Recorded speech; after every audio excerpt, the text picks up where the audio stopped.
आप सबका हमारे YouTube चैनल पर स्वागत है। सभी को मेरा राधे राधे। आज की इस वीडियो में हम जानेंगे कि फाल्गुन माह के शुक्ल पक्ष में पड़ने वाली एकादशी किस दिन है, द्वादशी तिथि कब से कब तक रहेगी और इस एकादशी के महत्व के बारे में, इस दिन के शुभ मुहूर्त के बारे में और इस दिन किए जाने वाले कुछ उपायों के बारे में, जिनसे आपके जीवन में भरपूर खुशियाँ आएंगी और आपको हर तरफ से सफलता ही सफलता प्राप्त होगी। तो अगर आपको यह जानकारी पसंद आई तो कमेंट करके मुझे जरूर बताइएगा और भगवान श्री विष्णु की जय जरूर लिखिएगा। हर महीने में आने वाली एकादशी का अपना अपना महत्व है। मान्यता है कि एकादशी के दिन व्रत रखकर भगवान विष्णु की जो भी सच्चे मन से पूजा और अर्चना करता है उसकी सभी मनोकामनाएं पूर्ण हो जाती है। फाल्गुन माह के शुक्ल पक्ष की एकादशी आंवला की एकादशी या फिर आंवला एकादशी के नाम से भी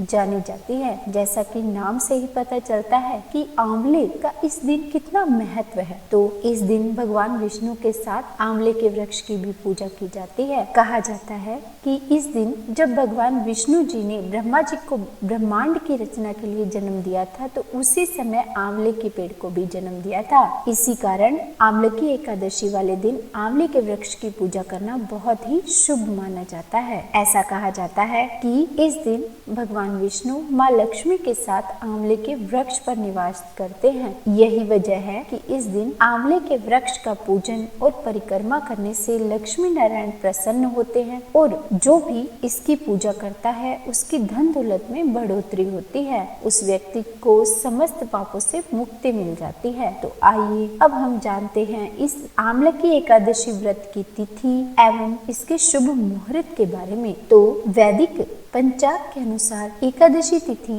इस बार 2 मार्च को सुबह 6:38 पर प्रारंभ होगी और यह समाप्त होगी 3 मार्च शुक्रवार को सुबह 9:51 पर। तो उदया तिथि के अनुसार माने तो यह आंवला की एकादशी या आंवला एकादशी का व्रत 3 मार्च शुक्रवार को रखा जाएगा तथा द्वादशी तिथि प्रारंभ होगी 3 मार्च शुक्रवार को सुबह 9:52 पर तथा यह द्वादशी तिथि समाप्त होगी 4 मार्च शनिवार को सुबह 11:42 पर। और जब एकादशी तिथि और द्वादशी तिथि एक ही दिन होती है तो उस दिन व्रत रखना ज्यादा उत्तम होता है, ऐसा माना जाता है। इस कारण भी एकादशी का व्रत 3 मार्च शुक्रवार को ही रखना ज्यादा उत्तम होगा, क्योंकि द्वादशी तिथि 3 मार्च शुक्रवार को शुरू हुई। अब जानते हैं कि एकादशी व्रत के दिन ब्रह्म मुहूर्त का समय क्या रहेगा। तो 3 मार्च शुक्रवार को प्रातः 5:16 ब्रह्म मुहूर्त का समय होगा तथा इस दिन सूर्योदय का जो समय रहेगा वह होगा सुबह 6:45 तथा सूर्यास्त का जो समय रहेगा वह होगा शाम 6:22। इस दिन भगवान विष्णु और आंवले के वृक्ष की पूजा सुबह से ही कर सकते हैं, क्योंकि सुबह से ही सौभाग्य योग शुरू हो जाएगा। मतलब इस दिन सुबह 6:44 से लेकर दोपहर 11:07 तक भगवान विष्णु की पूजा हम कर सकते हैं। इस दिन अभिजीत मुहूर्त होगा दोपहर 12:07 से लेकर दोपहर 12:53 तक, क्योंकि एकादशी का व्रत रखने वालों के लिए व्रत का पारण का समय जानना भी बहुत जरूरी है। तो इस बार एकादशी व्रत के पारण का जो शुभ मुहूर्त होगा वह होगा 4 मार्च शनिवार को सुबह 6:44 से लेकर 9:03 के बीच में। तो सभी व्रत करने वाले हो सके तो इसी समय के बीच में अपना व्रत खोलें। आंवला की एकादशी की सबसे खास बात यह है कि यह एकमात्र ऐसी एकादशी है जिसका संबंध भगवान विष्णु के अलावा भगवान शिव से भी है। कहते हैं इस दिन भगवान शिव पहली बार माता पार्वती को काशी लेकर आए थे, तब वहां उनका रंग और गुलाल से स्वागत किया गया था। इसी कारण इसे रंग भरी एकादशी भी कहा जाता है। काशी में हर साल आंवला की एकादशी के दिन बाबा विश्वनाथ और माता गौरी की पूजा की जाती है। इस एकादशी पर काशी विश्वनाथ मंदिर में विशेष पूजा और कई उत्सवों का आयोजन किया जाता है। तो आइए अब जानते हैं इस दिन किए जाने वाले कुछ उपायों के बारे में, जिनसे भगवान विष्णु का आशीर्वाद बहुत ही जल्दी प्राप्त होता है। तो कहा जाता है कि यदि इस दिन भगवान विष्णु को 21 पीले फूलों की माला बनाकर अर्पित की जाए तो उससे भगवान विष्णु बहुत जल्दी प्रसन्न होते हैं और ऐसा करने वाले की सभी मनोकामनाएं बहुत जल्दी पूर्ण होने शुरू हो जाती है। इसके अलावा यदि आपको अपने व्यापार में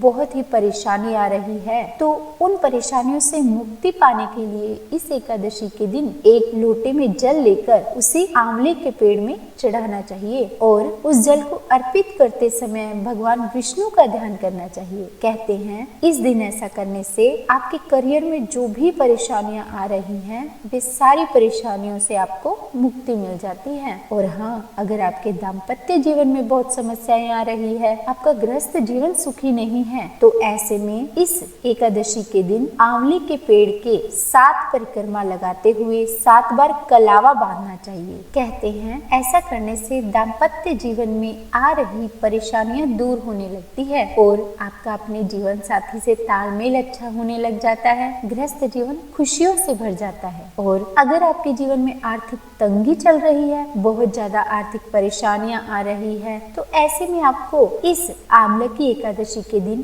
पीले रंग के कपड़े में एक एकाक्षी नारियल, ध्यान रखिएगा नारियल एकाक्षी होना चाहिए, उस एकाक्षी नारियल को बांधकर फिर उसकी पूजा करके उस नारियल को आप जहां अपने घर में जमा पैसा रखते हैं, धन रखते हैं, उस स्थान पर रख दें। तो कहते हैं कि ऐसा करने से आर्थिक तंगी से मुक्ति मिलनी शुरू हो जाती है। साथ ही घर में धन वैभव बढ़ता है, सुख समृद्धि का वास होता है। इस प्रकार ये थे कुछ उपाय जिनको आंवले की एकादशी के दिन करने से भगवान विष्णु बहुत ही जल्दी प्रसन्न होते हैं और उनकी बहुत ही जल्दी कृपा प्राप्त होती है और जीवन की सारी समस्याएं भी समाप्त हो जाती हैं। तो बोलिए श्री विष्णु भगवान की जय।